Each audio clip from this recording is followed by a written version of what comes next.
We started with these verses last week. We call it the Great Commandment and the Great Commission. So the first one, the Great Commandment, comes out of Matthew chapter 22, 37 through 40. A Pharisee, a lawyer, tries to trip Jesus up. He says, what's the greatest commandment? So Jesus responds, you shall love the Lord your God with all your heart, with all your soul, with all your mind. This is the great and first commandment. And a second is like it, you shall love your neighbor as yourself. On these two commandments depend all the law and the prophets, meaning that every other command that's been given, it's founded on God's love for us, our love for God, and our love for other people. And then right before Jesus ascends into heaven, he's talking with his disciples. He's passing on the mission that has been given to him. He's extending it to them. And he says this in Matthew chapter 28, the Great Commission, all authority in heaven and on earth has been given to me. Go therefore and make disciples of all nations, baptizing them in the name of the Father and of the Son and of the Holy Spirit, teaching them to observe all that I have commanded you. And behold, I am with you always, even to the end of the age. Go ahead and take a seat. So last week we were talking about our mission as a church, as Mission Community Church, that we have a mission. And if you're an individual follower of Jesus, that you have been given a purpose and a mission. And that every church should have the same purpose and mission. That as we are reminded of God's love for us as his children, that as we love God back because of the love with which he first loved us, as we love people all around us, that we are given this mission by Jesus himself to go and make disciples, from that passage that I just read. Unfortunately, in the midst of this great commandment and in this great commission, there's this great conundrum that we have placed that mission of making disciples solely on paid professionals within the church, or maybe those key volunteer ministry leaders in the church. It's really their job to make disciples. It's their job to build big buildings, to do specific or spectacular programs, to draw people in and do discipleship through those means. And although those means are good and can be worked to help making disciples, that's not what Jesus intended. That as we are caught up in this grand story, in this grand mission that God is on, that we have been redeemed by Jesus' blood. And because of the love that we've experienced by God through his son Jesus, then that causes us, or ought to cause us, to go and share that gift that we have received. And so our mission as a church is really to be everyday missionaries. That no matter where we are, no matter what our job is, the context that God has placed us in, we're really to be everyday missionaries. Some of us, yes, may be paid vocationally for that. A lot of us, no. We are gifted and skilled and passionate in certain areas within the business realm, retail, whatever that vocation may be for you. We have been designed to leverage that for the sake of the gospel, to use our influence in those ways to point people to Jesus. And so our mission at Mission is to be on mission with God. Say that 10 times fast. Our mission at Mission is to be on mission with God. I took us through our mission statement last week. I'll do it again real quickly as a recap. That Mission Community Church exists to glorify God by helping people meet, know, and follow Jesus through gospel-centered worship, service, community, and growth. And so in that mission statement, we have our purpose, we have our mission, and we have really our core values, the things that we want to be about as we fulfill this purpose of glorifying God and doing this mission. Our purpose, to glorify God. Paul says that whatever you do it all to the glory of God. So as we're here worshiping and singing songs of praise to God, we do that to the glory of God. As we interact with one another, we do that to the glory of God. As some of you are changing diapers, you do that to the glory of God. Everything we do ought to be for the glory of God. Our mission is to make disciples.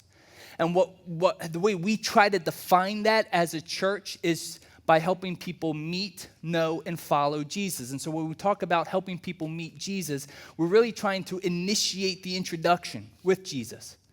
by the way that we live, by the way that we interact with people, to hopefully lead to a question that says, why do you live the way that you live? And then we can introduce people to Jesus. As we help people know Jesus, we're wanting to guide them in spiritual growth. That when we first come to knowledge of a saving knowledge of Christ, as we are first captured by that amazing love, that we are going to have to grow, that the way in which we once lived is going to have to change. And so we need to guide one another in spiritual growth. That's all part of discipleship. And then when we say helping people follow Jesus, we want to spur one another on to a completely surrendered life to him. So that no matter where we are, no matter what our gifts and abilities are, no matter where we are vocationally, we are surrendering our lives to God, that we are leveraging everything that we have, whether it's finances, resources, gifts, abilities, talents, we're leveraging everything for the sake of the gospel. So we define discipleship as helping people meet, know, and follow Jesus. One thing that I didn't mention last week, that it's important to do this, to reach out, to disciple others. But another question I would also ask is, who is discipling you? It's just as important that there's someone over us discipling us, guiding us in our spiritual growth, encouraging us to completely surrender our lives to Christ. Because we're all in different stages of life. We're all in different places on our spiritual journey. And so who is it that's also discipling you? Mentoring you. It's just as important as we then go out and identify those that we need to disciple. And then also in our mission statement, we have what I refer to as our core values. So that the decisions that we do as a church or make as a church, the things that we're going to be headed towards, it's all filtered through these core values. And it all starts with the gospel. It's gospel-centered worship, community, service, and growth. Because with the gospel, it's really the foundation of discipleship. That we have to spread this good news, spread the gospel that God has extended a way for people to be redeemed by the blood of Jesus. And that even ourselves, when we find ourselves coming up short, when we find ourselves failing, we have to re-gospel ourselves. You'll see throughout the Pauline epistles, the Pauline letters, that he is constantly telling the church to stand in the gospel. That means to re-gospel yourself, to remind yourself that you are righteous because of what Jesus has done for you. So the gospel is the foundation for discipleship. Worship is really how we live life to the fullest. That when God created all that there is, and at the pinnacle of his creation was you and me, that we were meant to worship him by enjoying everything that he created. Unfortunately, we sinned in the garden and fractured everything in the cosmos, particularly our relationship with God. And so I'm always reminding us that we don't really need to teach each other how to worship. We're pretty good at it.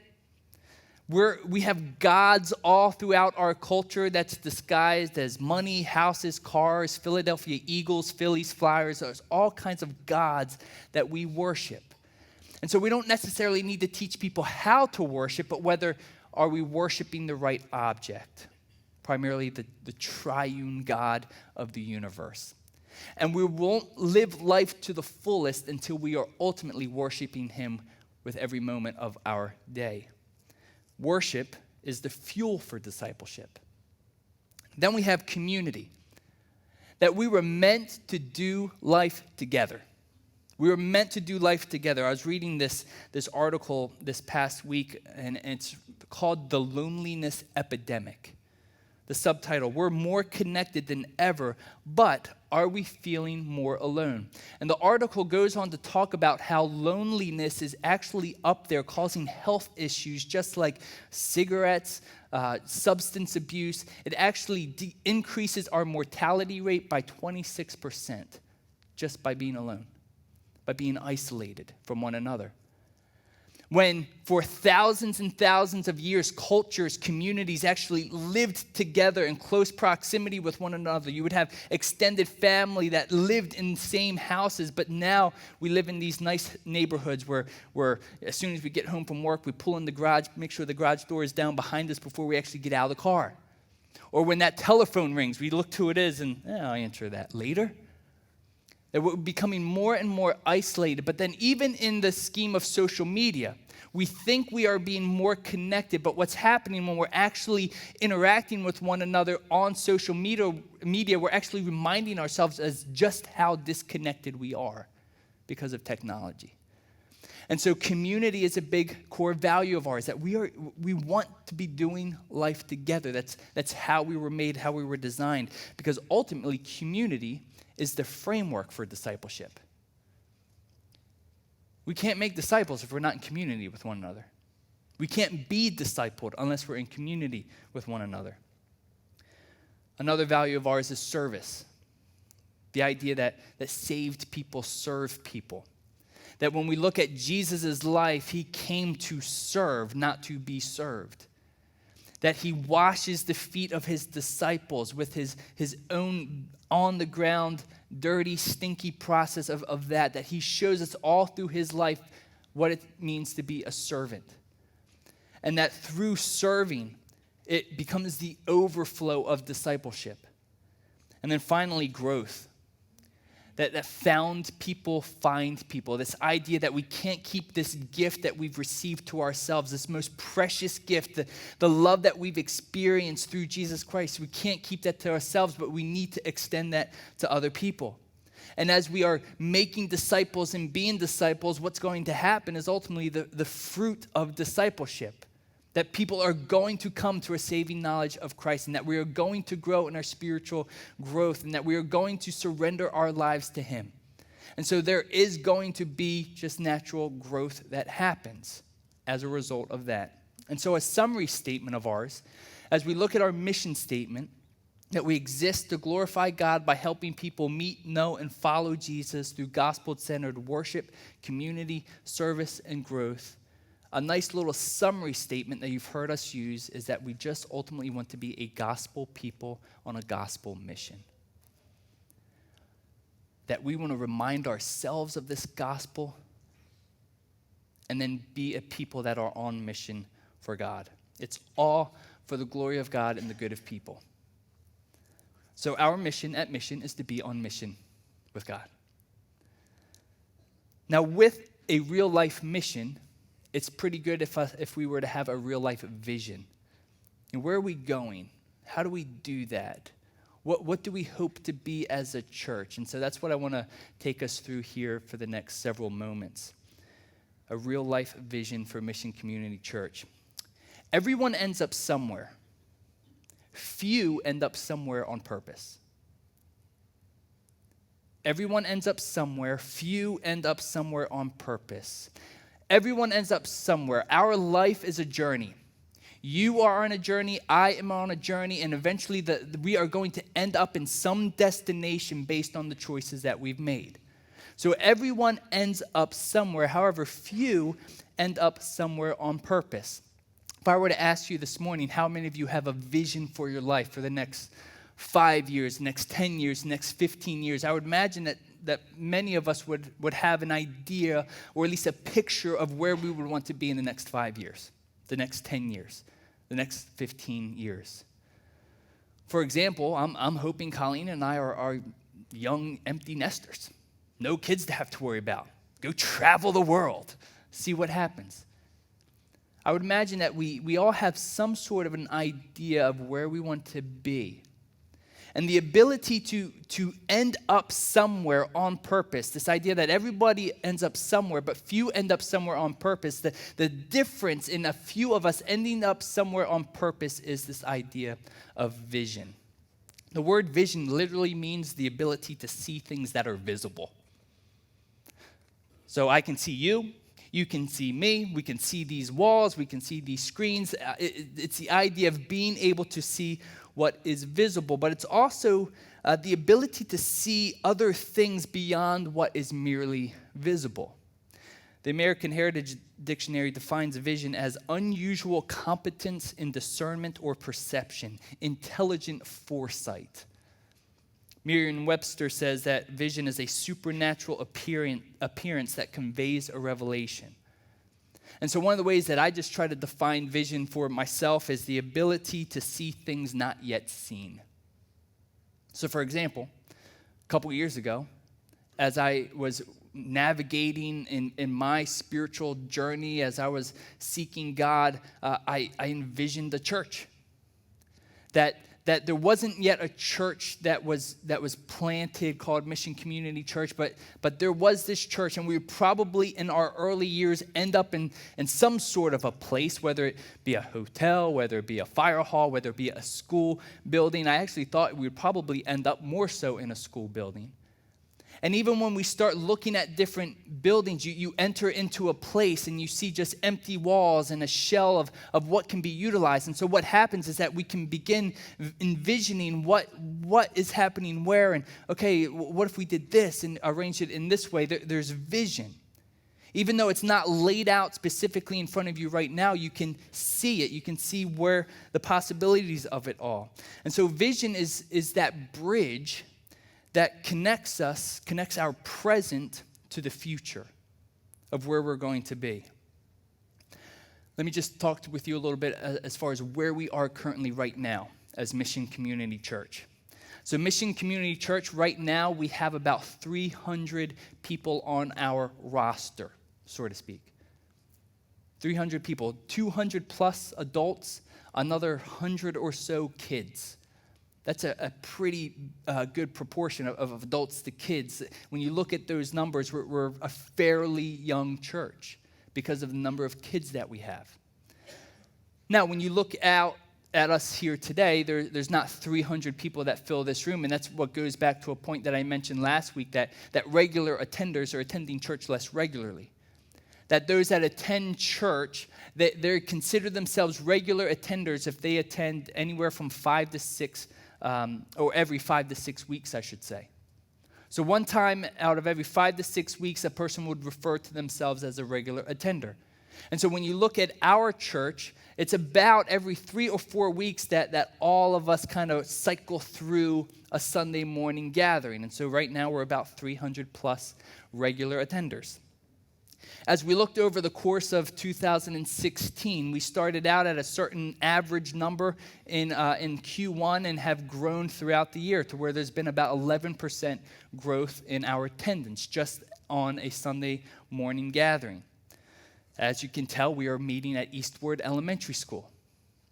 We were in the Sheraton for several months. We made it over to Lionville Fire Hall for about 2 months and then switched over here to Eastward Elementary School. And this has really worked out, at least in my opinion, the best so far. That we have adequate spaces for our kids to be taught across the way, that we have adequate space to grow in this place. And so we're in this nice position where we can continue to meet in this place for really as long as we need to. We go on a year-to-year renewal contract with the school, so come May, we'll most likely renew for another year. Currently, we have one full-time employee. We have over 6 key volunteer leaders. So people like Jen Gatenopoulos who are volunteering their time to completely oversee what's happening over in the kids area. We have people like Dan Ruba, who is completely volunteering his time to oversee the community group structure of our church. We have people like Sarah Truman, who are completely volunteering their time to oversee the Mission Women's Ministry. And these names continue to go on and on. These are key volunteer leaders that are giving hours of their time each week to minister to us as a church, to serve us. We have over 100 volunteers in some way. That's awesome. And so if you're a volunteer here today and you volunteer in some sort of capacity to serve the church, to help move us along, then I just thank you. Thank you. That's what the church is all about, serving one another, volunteering, and using of your passions and gifts to see God do great things. If you're not volunteering, I would ask you just to consider, prayerfully consider. Where has God given you unique passions and unique abilities to serve those of us here at Mission Community Church? Because ultimately, we want to use our gifts for the edifying of the church, for the building up of the church, both numerically, but also in spiritual growth, that we would spur one another on to love and good works. And so we have over 100 plus volunteers. Some of our active ministries, like I've already said, Mission Kids, Mission Groups, Mission Serve, Mission Women. When we think about financials, for 2016, by the generous giving of you all, we have come just short. We're almost at $329,000. That is a lot for a church that's only a year and a half old. Of that, we spend about $12,500 a month, whether it comes to the compensation, rental facilities, equipment purchases, subscriptions, insurance, all kinds of stuff that we need to purchase to have this thing run smoothly week after week, about averaging $12,500 a month. And we bring in about $27,000 a month, again, through your generous giving. And so this is where we currently are. We are in a great place. God continues to bless. God continues to move. God continues to bring new people to our midst. On Christmas Eve, we had 5 people raise their hands to trust Jesus. That is what we are in this for, to see a great move of God. So vision is the bridge that connects the present to the future. King Solomon says this in Proverbs chapter 19, where there is no prophetic vision, the people cast off restraint. The King James says, where there is no vision, the people perish. In other translations, it's the idea where if there is no vision, if people don't know where we're going, then there's chaos that happens all around us. And so vision is this bridge that takes us from our present to our future. And so let me just share with you a little bit of my dream for Mission Community Church. A vision, if you will.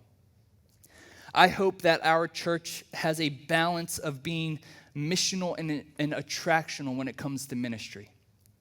So last week I talked about mission, that as followers of Jesus, we have a mission to be on mission with God. So I'm not going to spend too much time on that whole missional piece. What are we doing to identify, invest, invite, and influence the people that God has already placed in our lives? When I talk about attractional, what I mean by that is to be in a highly visible area, to leverage buildings and resources, not just for necessarily church gatherings to happen on Sundays, but how can you leverage buildings for things that happen throughout the week? So maybe there are some sort of businesses that spur out of this building to be attractional in a way, not necessarily like, ooh, what can we do to lure people in, but just that people would notice. How can we be attractional? It talks about where we want to be. Last week I had mentioned that in Exton, in the heart of Exton, that there's really not an evangelical church. I was quickly reminded, well, what about Marsh Creek Community Church? What about Grace Covenant Church? And so let me just kind of talk through that for a second. When I look at Marsh Creek Community Church, I am friends with the pastor there, Chris Benzing. I love that church. They have an Exton address. In my mind, that's more Lionville. That's not really Exton. And then when you look at Grace Covenant Church, they're located in the Oaklands Corporate Center. And to me, and this is just personal, that looks, to me, feels more Downingtown out that way. And so when I made the comment that there's not really an evangelical church in Exton, I look at Exton as that Ship Road to Whitford Road, bypass 30 to where the Target is in Exton. Like that downtown heart of Exton, there's really not an evangelical church there. And so when I say the term attractional ministry, it's being somewhere where you're centrally located. Some of the ministry initiatives that I want to see in the next couple of years are really a mission men's ministry. Like to see the men of our church come together and to encourage one another, to help spur one another on to a surrendered life, to help grow one another in our spiritual growth. Eventually, we're going to need to figure out our mission students, for those students that are in grades 6 through 12. We have 100 plus kids down in this kindergarten or infant to grade 5. And so eventually those 5th graders are going to be graduating, and we need a place for them. So that's going to be part of our priorities. When I talk about growth ministries, I'm talking about how can we learn and improve in just everyday evangelism? What is our kind of missions focus going to be? How are we going to support missionaries here locally and globally? I really want us to be a church that's about planting other churches. So these are going to be some of the strategies that we're going to be defining over the next couple of years. Think about some hiring initiatives. As we continue to grow, what does that mean for staff, for us as a church? As many of you know, we've been looking for a worship pastor for several months. And we went through a big job posting process and received about 30 plus resumes and unfortunately just didn't really find the person that we felt God was wanting us to bring on. And so we're still in that mix, networking with the people that we know, trying to get connections with people that are looking for a worship ministry position. And so we're still in that process. But looking at other positions like a mission kids director, like maybe that's a Gen Gate novel. It's like, hey, you're doing a lot here. What do we need to do to help you with that? A mission students director, a communications director, administrative assistant. These are some of the key positions that we're going to be looking at for the next 2 to 3 years. Facilities. And this is what I'll get into in a few minutes, a little bit more in detail. But when you look at our area, when you look at the heart of Exton, there's not a whole lot of land available right there. And so we're faced with this decision. Do we rent, lease, or do we go more on the outskirts of town and purchase land? And so these are some of the things that I'll get into in a few more minutes. But just like everyone ends up somewhere, but few end up somewhere on purpose, the same is with the church. Churches end up somewhere, but few churches end up somewhere on purpose. For the church, I believe that we desperately need a greater vision that's in line with our great God. That as we read through all of these stories throughout the Old Testament, all of these stories throughout the New Testament, as we cling to our faith, is the person and work of Jesus Christ, that his blood was shed on a cross, and 3 days later he conquered sin, he conquered death, he rose again, he is alive again here today. That as we look at our great God, we should really be shooting for a great vision. Jesus' mission when he came to earth is very similar to our mission. He says of himself in Luke chapter 19, "For the Son of Man came to seek and to save the lost." He knew why he came, to seek and to save the lost, but he also had a vision. Listen to what Jesus says to his disciples. The context of this next verse, Jesus has just talked to the woman at the well. This woman who had been married and divorced and remarried several times. She is not living a life that we would consider to be appropriate. And so Jesus engages this woman and starts conversing with her, establishing a relationship with her. And they end up talking about worship. Does worship happen on this mountain or this place or this place? And Jesus ultimately says that it's not about the place, that as we are followers of Jesus, that worship, that true worshipers will worship in spirit and in truth no matter where we are. And then the scene briefly changes to his disciples. And he says this to his disciples: "There are yet 4 months, then comes the harvest." So his disciples are looking out. They're probably in a similar season that we're in, although maybe not cold in the Middle East, but there is no crops happening, that it's cold. We're not really looking at the harvest right now. That's several months off, 4 to 5 months. He says, "Are there yet not 4 months? Then comes the harvest." But Jesus says, "Lord, I tell you, lift up your eyes and see that the fields are white for harvest." So what Jesus is saying to his disciples, you don't have to wait 4 or 5 months from now to see the harvest that's right in front of our eyes. We don't have to wait 4 or 5, a year or 2 years, 5 years from now to see the mission that's right in front of our eyes. And so we need to have a vision that's worthy of the King of Kings and the Lord of Lords, this great God whom we serve and we worship. And so I'm hoping by the year 2020 that we'll end up somewhere. Kind of a 2020 vision, a nice little cliche, if you will. And what I hope for our church, a vision for our church is this, is a marketplace church with wide open doors. A marketplace church with wide open doors. Let me explain what I mean by that. A marketplace church is a church really that's in the midst of community living, that's in the midst of a town. If you remember last week, I shared with you a couple verses out of Acts with the Apostle Paul. Acts chapter 17, verses 16 and 17 say this. Now, while Paul was waiting for them at Athens, his spirit was provoked within him as he saw that the city was full of idols. So he reasoned in the synagogue with the Jews and the devout persons, and in the marketplace every day with those who happened to be there. As you read throughout the book of Acts and other letters, it often says, as was his custom, Paul would teach in the temple and then teach in the marketplace. He would find the centers of town where the most people were, and he would just start teaching, engaging them. And so when I say a marketplace church, I want us to be a church that's right in the middle of town. That can be just where people are automatically, that we don't necessarily need to go finding people. They're right there in the middle of town. I mentioned last week that Exton for Chester County is considered the shopping district of our county.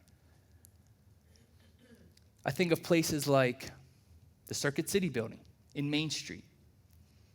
I think of places like Sports Authority in Fairfield Plaza. I think about the old TJ Maxx building in Whiteland Town Center where the Kohl's shopping center is. I think of those types of places. God, what would it look like for a church to invade these areas, to leverage everything that they have to impact the 40,000 plus people that either come to or drive by that place every single day?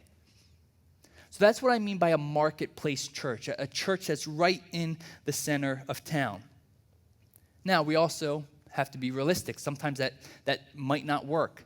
And so there is a piece of property that we have our eye on that's more out by past 30, in between 322 and Thorndale. Large plot there. And so we're praying over these different areas to see what God might do in the next couple of years. But a marketplace church with wide open doors is not only just a church that's in the middle of town, but it's wide open. The doors they're investing, they're encouraging, they're greeting, they're relationally involved with the people that are in that place. Listen to what Paul says in 1 Corinthians 16, verses 7 through 9. For I do not want to see you now just in passing. So he's writing to the Corinthian church. He says, I don't want to just see you in passing. I hope to spend some time with you, if the Lord permits. But I will stay in Ephesus until Pentecost, for a wide door of effective work has opened to me, and there are many adversaries. I keep saying or reminding us that within Chester County, there's over 500,000 people that live here. And that we are a county that is trapped in the chains of religion. And that there is a wide open door for effective ministry here just in Chester County. There's a wide open door in a lot of our families. There's a wide open door in a lot of our workplaces and our neighborhoods. And so the vision is for us to be a marketplace church with wide open doors. A marketplace church with wide open doors, that's a pretty big undertaking. That's a great vision. And with that's going to come a lot of hard work. It requires us accepting the mission that has been given to us by God. That we are leveraging everything that we have for the sake of the gospel by helping people meet Jesus. It requires us to make some sacrifices for the glory of God and the good of people. There are and will be sacrifices of our time, of our talents, of our treasures. And so let me just speak for a few moments where we are with that. Currently, as you can see, we come into this place each week. And there's a sacrifice of time that many volunteers give. They wake up early on a Sunday morning when it's 9 degrees outside. They unload the trailer and they set up all that is happening here. There's sacrifices of time. There's sacrifices of talents. Our worship team, who has been extremely gifted and has this passion to play music, leads us so well each week. There's sacrifices to that. As they meet during the week to rehearse and prepare and to pray and to plan, there's sacrifices of time, but there's also sacrifices in our treasures, in our giving. When we look at the almost $329,000 that has been brought in this last year, that's divided, or we could divide that over 120 donors. That's about how many donors have given to Mission Community Church in the last year. That averages out to about $2,700 per donor. 120 donors out of 300 regular attenders. What would it look like if we all supported what God's doing here financially? We had a total expenses last year for 2016 of just over $150,000. When we look at all the things that we've purchased, subscriptions, buildings, rents, compensation, all of those things, $150,000. We've given over $30,000 away. We were able to bless some local ministries here for Christmas. We were able to help those in need through your generous giving. Over $30,000 has just been given away to leverage that for the sake of the gospel. Church giving statistics in the United States continues to be on a decline. And so I do want to talk to us for a moment when it comes to church giving. Only about, and this is for the American church, the United States church, only about 5% of church attenders tithe. And we use that word tithe, that is giving of 10% of their income. That's an Old Testament term, this idea of tithing. And so there's this theology in the New Testament where some people consider tithing to be appropriate. There's a verse in Corinthians where it says basically giving is between you and God. Statistically speaking, just the 5% of attenders in the church tithe their income, 10% of their income. 80% of the church gives about 2% of their income. In the Great Depression, that was around 4%. What would it look like if everyone in the church, every follower of Jesus, not just Mission Community Church, I'm talking about the church in America, what would it look like if every follower of Jesus tithed? Some numbers to throw out your way. $165 billion would be available for the church to advance the gospel. $165 billion. With that, $25 billion would solve the global hunger issue. $12 billion would eliminate illiteracy. $15 billion could solve the world's water and sanitation issues. $1 billion could fully fund missions work globally. And you would still have about $100 billion left for ministry. What would it look like if followers of Jesus leveraged their resources for the sake of the gospel? I would ask for you to consider that. I do believe that decision of whether or not to give to a church and how much you give to a church, that's between you and God. I think that's clear in the New Testament, especially where Paul talks about in Corinthians that's a decision between you and God. And so I would just ask you to pray about that, to pray where God might be able to challenge you more, and are you where God wants you to be in that area of your lives? Because where our heart is, that's where our treasures are going to be. And are we leveraging everything for the sake of the gospel? A great vision takes time. It's going to take time. This isn't something that we can just do next week. And so I want to take us through just a slide here, a timeline of what we're hoping for over the next couple of years. For those of you that are in the back, I'll try to talk through some of this real quickly just so you can see where we are. So September 20th, 2015 is when we officially launched as Mission Community Church. We just finished 2017. Again, we brought in about $329,000 in 2016. What we are hoping for in 2017 is a budget target of $393,000. What that allows us to do is to bring on some additional hires, like a worship pastor, a mission kids director, maybe an administrative assistant.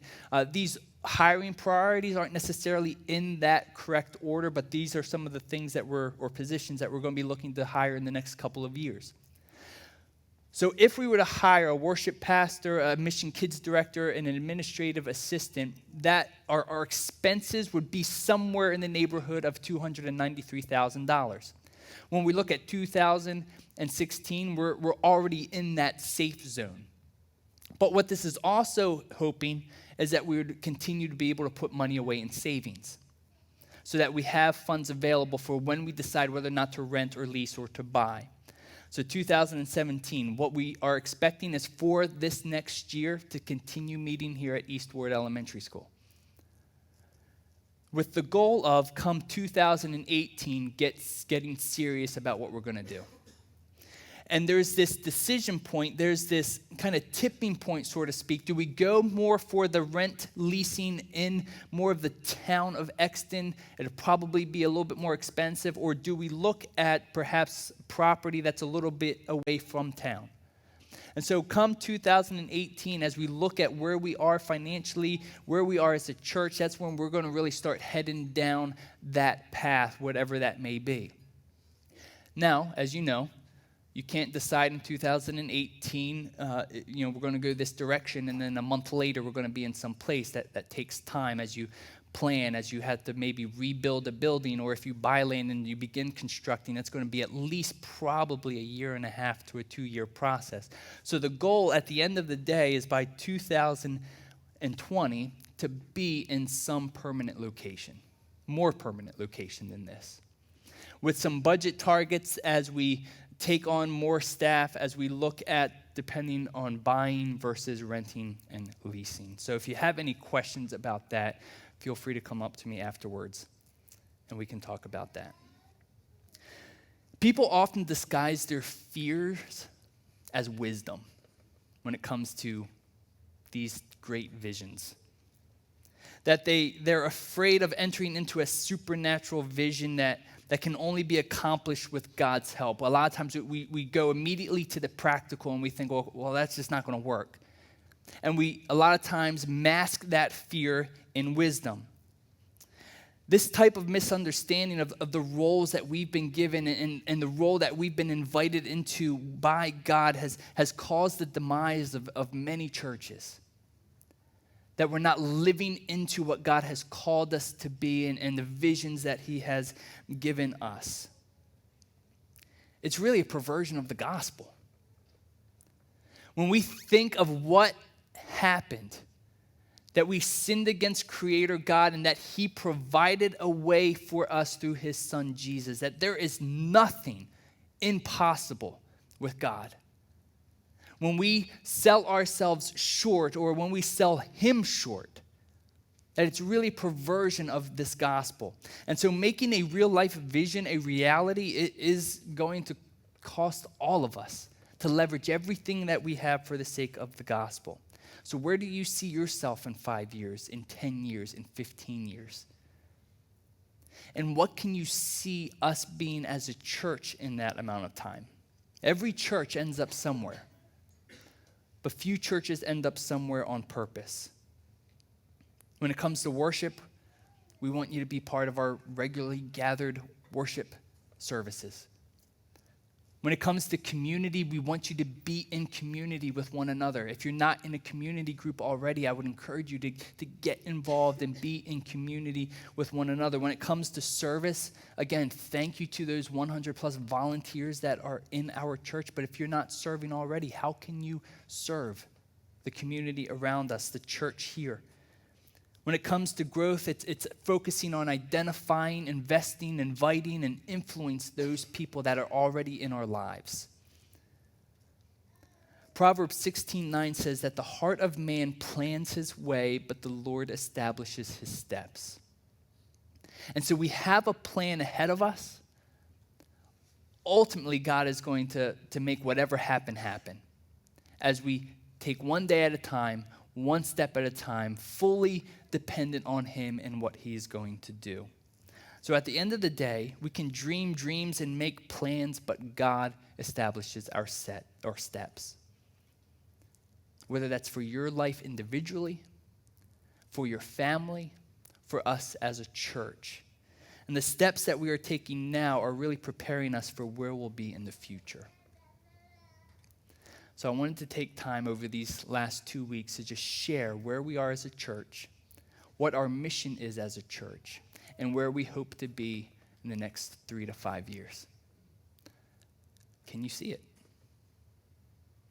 Can you see it happening? I would ask for each of us to pray, to see what God might have for us individually, to pray for our church, to see how we can leverage our church for the sake of the gospel, to pray that more and more people would come to a saving knowledge of Jesus. Jesus came to seek and save the lost. We have been passed on that mission to be going and making disciples.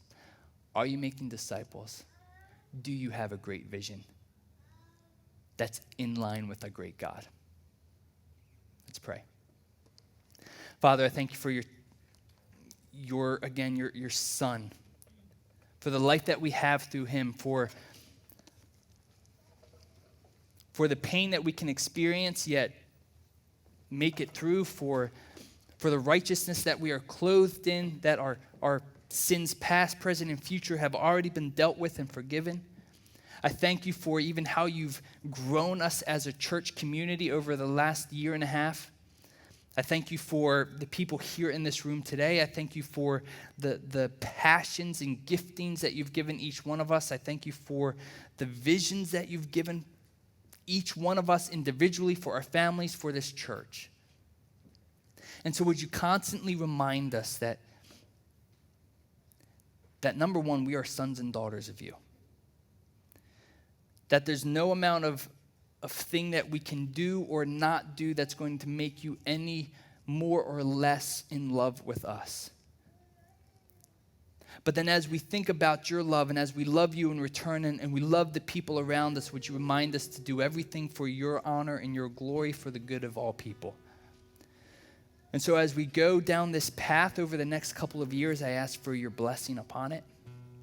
I ask for your supernatural guidance. Because at the end of the day, we can make plans, we can dream dreams, but you are the one that establishes our steps. And so would you guide us down the path that you want us to go down? Would you guide us down the path individually that you want us to go down? In our own spiritual growth, as we lead our families, as we lead our kids, as we lead one another around us. Help us to be in tune with you, your Spirit's guiding. Again, all for your glory and for the good of all people.